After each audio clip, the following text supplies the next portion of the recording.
I was born in Casablanca, and my name is ستين. I'm called Mimi since I remember myself. And I left Morocco when I was about 12 years old. Okay. Can you tell me a little bit about your father, his name, and where he was born? My father's name was Joseph, and he was too born in Morocco.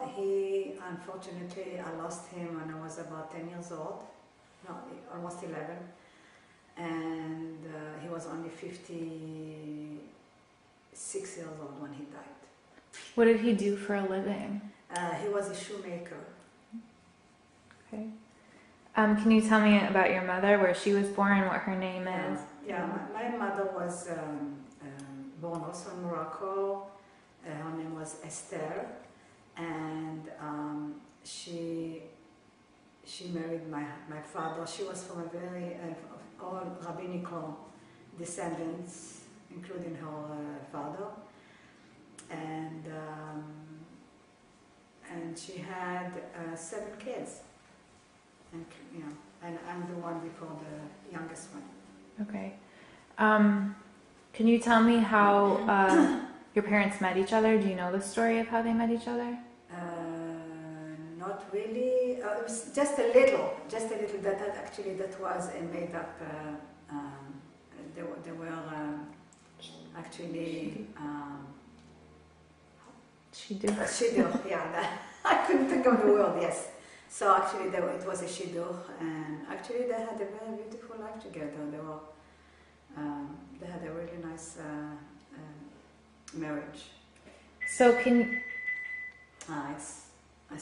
it's okay. Okay. So can you tell me the positive memories that you have from your childhood? Anything that you remember as being joyful within the Jewish community or not, separate from the Jewish community? Oh, yeah. As I remember, I actually really enjoyed lots of my friends were, and the school. I was in a French school, and while I was in school, I was going to Scouts, and that was actually for Jewish kids, Scouts, and that was a wonderful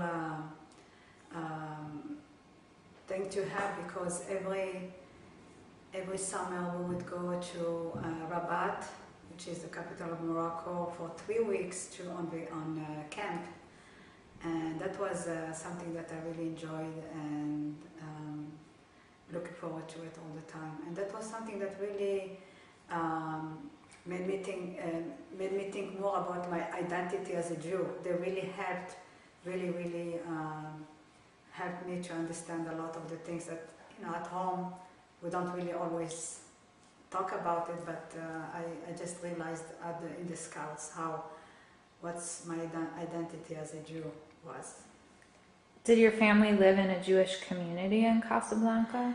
They did, yeah. They call it the Mela, so that's where most of the Jews actually lived, except for the very wealthy ones that lived actually outside in the Mela, which is, I think they call it the ghetto maybe, and that's the Mela. Jewish quarter. Yeah, that's a Jewish ghetto, but they were actually, would not say actually, it was like probably 70% Jews, but there were like about 30% Arabs that lived. Actually, they were neighbors, and so we were assimilated with them. But I remember that being a lot of Jews in my streets, everywhere where we moved on, we had quite a few Jews that lived there. So, what language did you speak? Arabic, and because I went to French school, I was lucky to really learn French. My mother, unfortunately, never went to school, so she did not know French. But all my brothers, my sisters, we all went to l'Alliance Française. So, and that was because of the French colony. We were exposed to the French schools, and that's how we ended up. Did the Jews and the Africans in your community get along? Within the Jewish quarter that you lived in, you said that there were 30. If we got along, yeah, we did. We did a lot of things together. There is always gatherings, for the holidays, for anything that weddings, bar mitzvahs. We always had a very good, actually, good community. Yes, and there were synagogues that always gathered together on the holidays, and even me, I was taken there for not on Shabbat, but on the holidays. Definitely, I remember going there. So, did your family observe Shabbat in the holidays? Oh, what yeah. did you guys? My family I was born into a very Orthodox family, but I do remember that the wish always, the prayers was that next year in Jerusalem, and not only in Passover, they were praying for that. I remember every prayer that we had on Shabbat, they were always talking about next year in Jerusalem. Were there Christians where you lived? Some, but mostly, some of them, but not that many. Okay. In my schools, I had Christians teachers, so that's for sure I had those. Okay. And so your mother and your father spoke Arabic to each other? Yes, they did. Yeah. So I was, unlike some other friends that I had, that actually their parents did speak French. My parents did not speak French. They spoke only Arabic. And so. Okay, so it sounds like it was a positive childhood. Yeah, it was very good. I was very, very attached to my father. In fact, my mother, when I would come back from school, my mother would send me with a whole meal, because we didn't go to restaurants, so a whole meal to bring him to his place where he was working. And I would probably walk 2 miles sometimes not sometimes, that's probably about how far he was. And that area where he was working, it was all Arab neighborhood, and his place, his shop was right there, and I would spend with him the rest of the day, and then would walk together back home. Did you experience any anti-Semitism as a child growing up? Oh yes, I have. In fact, the most one that I cannot forget, besides other 2 events that I had, is the major event that I remember. I was sitting with my father in his shop, and when we were sitting together, all of a sudden we see a few teenagers just coming with, they had like a can of gasoline, and they threw it in the shop, and they were about just to light a match, and we just jumped, my father and I, we just jumped out of the shop. And that was something that they did it, we know, because it was some anti-Semitic issue there. My other 2 that I really do remember, I was walking from school. We would walk from the school was in the much more wealthy area, and so we would walk down to where we lived in the Mela. And there was a lot of kids walking, so I remember I was walking, and then there was some kids on a roof, and they threw a stone on my head.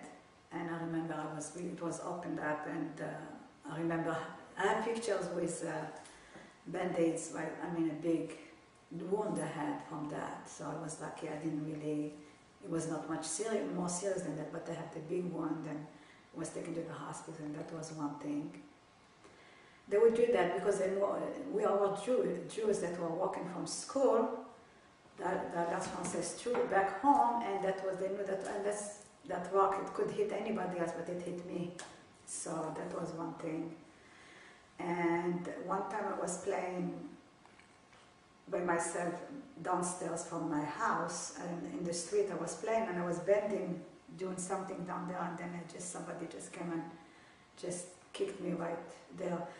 That could have happened because these are people who just wanted me to do it, or they just maybe thought because I was Jewish and they were just trying to do that. And any time that there was any events happening in the Middle East, definitely there was we were really afraid and would lock the doors, and sometimes there were some riots against the Jews, and would be really scared, and some people were really vandalized because of that. Do you remember any of the riots? Oh, not the very last couple of years before I left, but I remember when I was little, but I could not remember it very, very clearly, but I do remember it was some kind of a scary times that happened. And I know it had to do with what was happening in the Middle East. Every time something of that happened. So were you scared a lot as a child? Yes, I have. Yes, very much. I remember even every time there was like some bad weather, for example, just something of that scared me. And I always remember that we always lock doors. And even until today, I would lock my doors at home. I don't leave my doors open. Even I was in Israel, my friends always noticed that I always lock doors. And I said that's because I have always that fear. So that first story you told me when those kids threw the gasoline in the store, did your father go to the police? Did he try and ask for help from anyone? Of course. Yeah, we did, and I don't remember they've done anything to those kids. They did find the kids, but nothing was done really. So, do you think that your parents and the adults in the community felt like they had someone protecting them at all, or was it just this feeling of vulnerability all the time? Well, actually, it was actually some mixed messages. Actually, sometimes we would feel like safe, and sometimes we felt very unsafe. And if it has to do with what's happening under the government, because the king had some Jews working for him, and there were a lot of lobbyists who were Jews in the kingdom, so that maybe that was a reason that we were a little bit more protected, but sometimes we didn't feel that way. So, yeah, that's all I... Did you want to leave as a child? Did you knew that there was life in Israel and the United States and France? Did you want to get out of Morocco? Again, what helped me really to understand what Israel, because Israel, I didn't know much about it from home, about Israel, but the scouts, when they found out that they are coming to get us, I don't know if you know my story. My story is about I was taken away to Israel by myself without my family, and so when they came to get us, I did not understand why just me without my family. But later, much later on, I found out what's the reason that I was taken to Israel without my family. Can you tell me all about that? Yeah. So I guess there were some shlichim, which is messengers that were sent. Again, later on I found out it was from the Mossad, and that was after the documentary came about our exodus to Israel. So messengers came to families. We didn't have phones at home. So they would come from home to home and talk to the families and say that there is a way to get us out of Morocco to Israel, but the only way to do it, we have to take the kids first. And they had to convince the parents to do that. And then I'm thinking, why would if people are asking me, how can a parent let go their kids to Israel without them? So the reason that I think they've done it, and I believe that's probably why, because I thought that we'll have a better life and better future in Israel. And that was the reason that they were willing to let go kids from age 7, 8 up to 15 or 16. So that was really amazing how this happened. Anyway, so at the Scouts I had this wonderful teacher who was helping me to understand what I was going to be doing, and I remember she was even asking me, do you already have a suitcase, and how big is the suitcase? She was just trying to make me feel comfortable with it, because I really did not understand what was going on with me going away. But I was really excited to just go away. My father just passed away about a year before that, and I felt like it would be a good thing for me to do. So I was excited about going, So what happened? So they, anyway, after families were willing to let go their kids, they, so we were assembled, excuse me, on June 1961, I remember. We were assembled and taken on a bus to the airport, and we were taken to Switzerland. They told the government that we were going to go to go on in a camp, to camp in Switzerland. And we did go to Switzerland. Actually, then we stayed there for about 6 weeks. I'm not sure why we stayed there that long, but we stayed there that long, and then from there they, excuse me, we were gone to Israel. And later on I understand that within 2 months, 543 kids were taken to Israel, smuggled from Morocco to Israel at the time. They had to do it really fast before the government would realize what's going on. So when you arrived in Israel, Yeah. well, first of all, when you were in the camps, what were you doing in those camps? We do a lot of activities, swimming. We were in Switzerland, it was like summer, but the snow right on the top of the Alps, and we were swimming right there. We were in a very nice village on the French and Swiss border, and we would go and do hikes and sing, and in summer sing and whatever activities I remember. Lots of hiking I remember we used to do there. So just to go back, the counselor that you had in the camp Yes. in the Scouts camp, was she Moroccan or was she Israeli? What was her ethnicity? She was Moroccan, but well educated, and she was caring for the kids in the Scouts. Okay, so when you arrived in Israel, where did you go? What happened? When I arrived to Israel, they were asking me, where would you like to live? Would you like a kibbutz or a boarding school? And I did not understand what the difference at the time. I said, well, I need to be somewhere religious. That was because I came from a religious family. I said, wherever it's religious, I don't mind where it is. So I was taken to a boarding school, which is between Haifa and Afula. Were you connected to your mother and to your siblings? About 8 months later, my family came. They all came. My mother and my sisters, they all came, and my brothers, they all came to join us. But I was staying in boarding school, and they were taken to a mabara, which is a absorption Transit camp for Mizrahi Yes, Jews. Yes.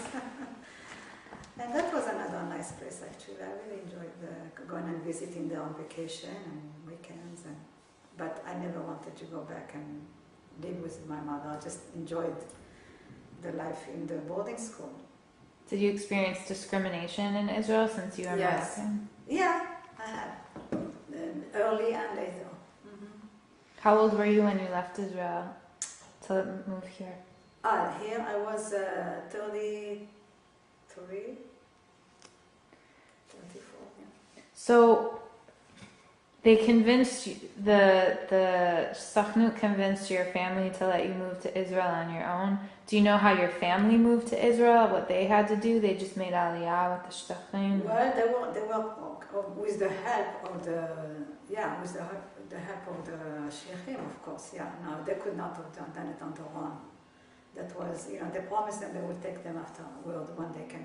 And I guess which I don't know exactly what happens, but I'm sure the government agreed to let go of the Jews, but that was the only way. When you were growing up, did your parents try to protect you from the anti-Semitism? Did they tell you that the Arabs don't like us, they don't want us here? How did they relate all that to you? Yeah, sometimes sometimes we knew that we cannot really be so trusted about. We know that every time there is anything going on, we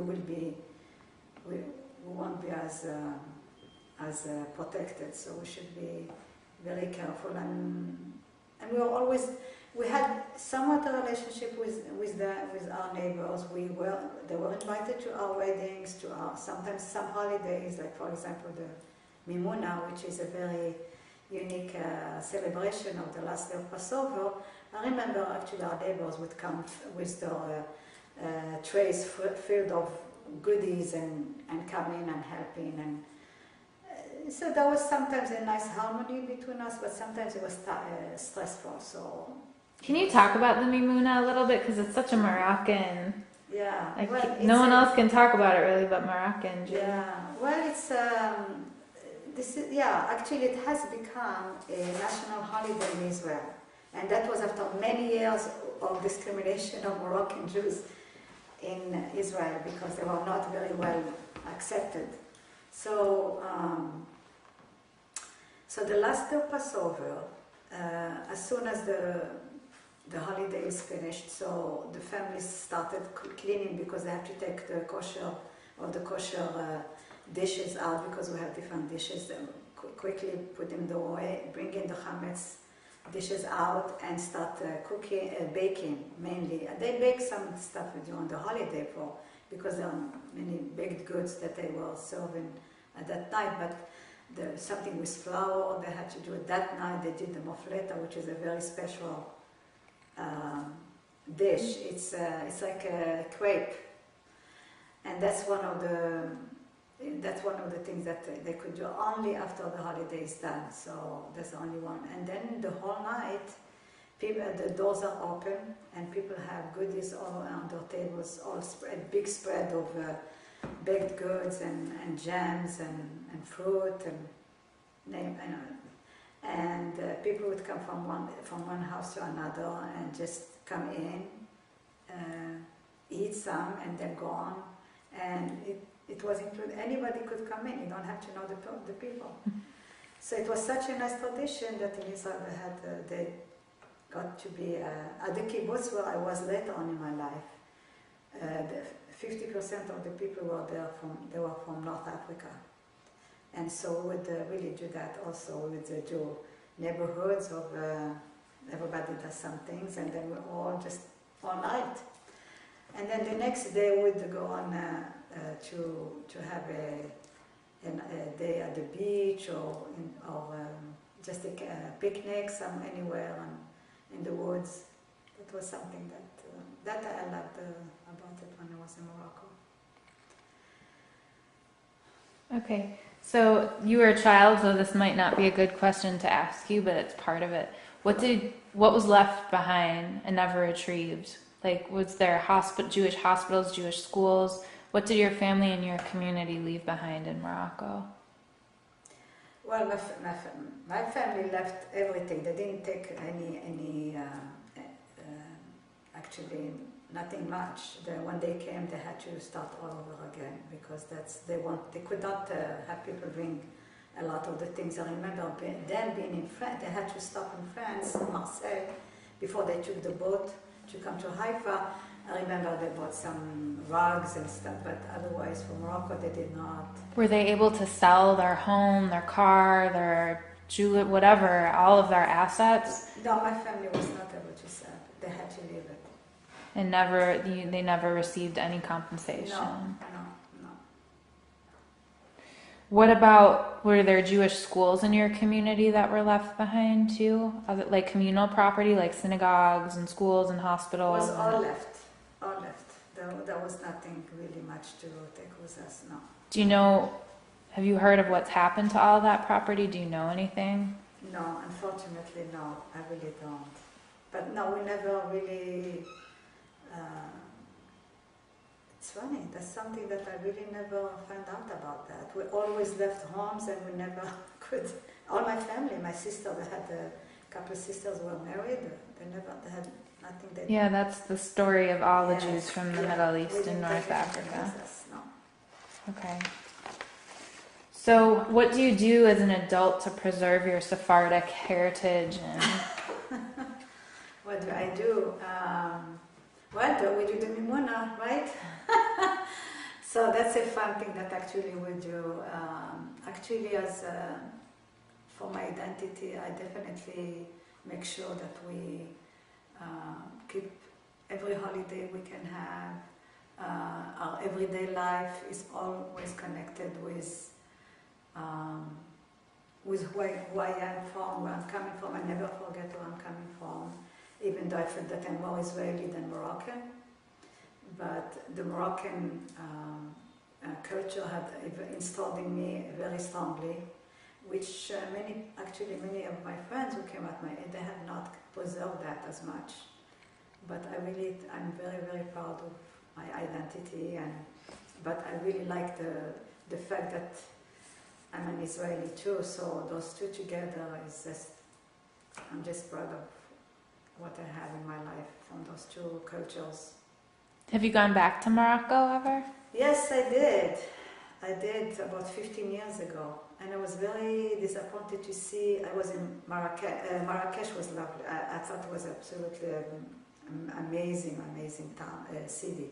It's very typical of Morocco, and it had this beauty that I haven't seen anywhere else.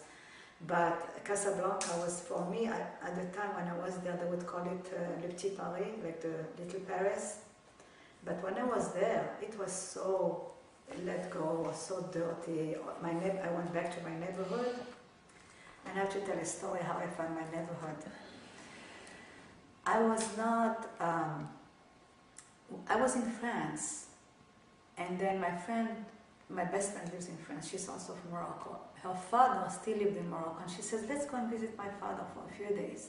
So I said, oh, great, that would be nice. So 2 hours flight from Paris, well, in Morocco, and I didn't have the address where I lived. I don't remember where I lived in Morocco, in Casablanca, and I said, I'd love to go back and see where I lived. So we had my friend cousin, and he says, how can we find it? Would you remember anything about that place where you lived? I said, I know it was in Tebella. I know one thing, there was an oven where I remember every Friday we would bring the coolant to the oven, because we didn't have ovens in the house.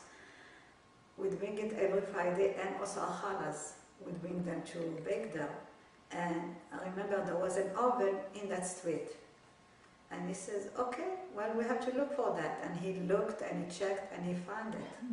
And we went there, and I was so moved. I found that oven place, it was amazing. It's still there, that oven, old, but it was there. And I found my house. But when I went to the house, it was all so dark, and so everything is absolutely dirty and dark, and I just thought, I don't even want to go in anymore. And that was it for me. Did you meet the people who live there now? Yeah, they were actually Arabs. They all took over. Even the street, all the cobblestones, they were all completely, you can't even, you walk, you trip, it was like really not what I remember of what I had. So did you meet the people who lived in the house?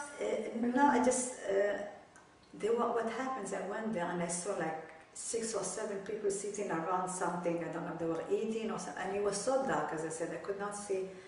And they said, hi, can we help you? I said, no, it's good, I just wanted to see her. And my friends, we just left. It was like, I felt very out of place there. Yeah. But I really was very, very happy to see that oven there. It's funny, that was my memory, I remember that stone. And I'm glad I was able to see it and find it. So it's a really special story. Really special, yeah. So do you have any other stories or anecdotes or even reflections on Mizrahi and Sephardi Jews and what happened? How no one knows this story. Everyone knows about the Palestinians, but no one knows about the Jews from the Middle East, North Africa. I'm trying to remember anything really that could be interesting. I was thinking I had to think about some stories. You better think about it. Because I was kind of... I wasn't sure. Now I have to think. There's a lot of stories actually. I liked, the weddings there. There was something really nice. We always had a very unique Moroccan music. That was fun. I loved the holidays there. It was really, and especially I remember the Passover one. That was a really nice one. But I'm just trying to remember if I had I didn't have any friends that were not Jews. And that was something that was very strange, being in a country that is not a Jewish country, and you have only Jewish friends. So that can say a lot, right? Well, yeah, but even in the United States, so many people, like I'm from Chicago and my friends from New York, it's the same thing. All my friends growing up were Jews, and my parents aren't religious, you know? So maybe that's what the attraction is for religion, the same, you're looking for the same.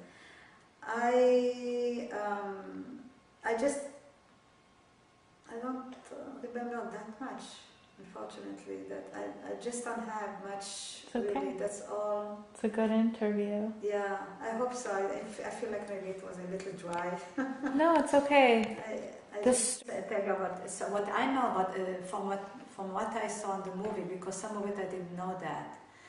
But what happens in the 1961 actually, there was this guy who's an English guy, and he wanted to do something for the Jewish people. He says, he was 27 years old, he felt like he needed to do something as a Jew to help the Jews, and so he was sent to Morocco to do this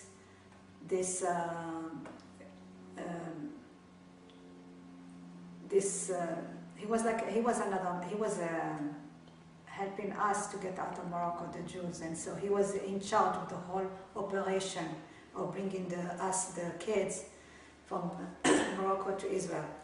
So he was actually sent by the Mossad.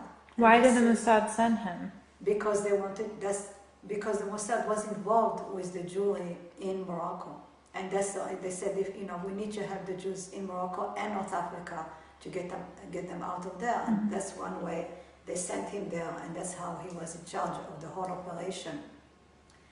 And so he and that's what he did. He sent us to Morocco, and I was trying to. So once we got to Switzerland, I remember it was night time, and so we go straight into the beds.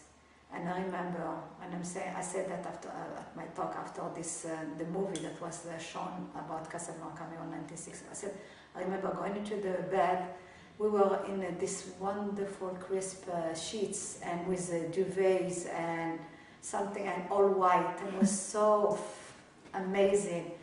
And then the next morning when I get up, I look outside the window and I see the Alps covered with snow, which I never had a chance to see that in my life. The snow, we didn't have it in Morocco. And then they take us and have us sit on different tables with everything is all crisp, with a nice napkin and cloth napkins and beautiful dishes to it was a wonderful actually feeling, because we didn't have all that in Morocco. We grew up in a very simple family, and that was and I really, really enjoyed my time actually in Switzerland. That was a very good experience. Was it just Moroccan Jews, or were there kids from Tunisia and Libya and other places? Only Moroccan Jews were with me at the time. In fact, I had also my niece and two of my nephews. Also, they left on the next one after me, like a month later. It was smart of the Sachnut to take the kids out first, because they knew then the adults will follow. Right, and then actually when I was in boarding school, I had a really a nice experience in boarding school. It was great. We were boys and girls, so it was not only, and we had a lot of activities that we did there. And even though it was not really Orthodox. It was Mizrahi, which was very nice, and again, from there we went on a lot of trips. We toured Israel the whole, from south to north. We've known Israel for. That's why I think that's one thing is nice about boarding schools in Israel. If I remember, we were really always exposed to go on field trips all over the country. Did you ever want to leave Israel because of the discrimination? Was it ever too much for you to handle? No, I didn't. I just thought, that's the best place for us so far to be there, and we just made the best of it. And that's why I'm always saying, we the Jews, no matter where we came from, with nothing, we made something out of ourselves. And unfortunately, the Palestinians are still sitting in one place and crying that they are not going anywhere. They haven't done anything out of themselves, and that's why I really think that it's a major thing that I think it should be appreciated of what we did. We us coming from North Africa was nothing, and look where we are today. And while the Palestinians are just crying that the Jews are not letting them do what they need to do. Yeah, it's a true story. Okay, I'm gonna stop it.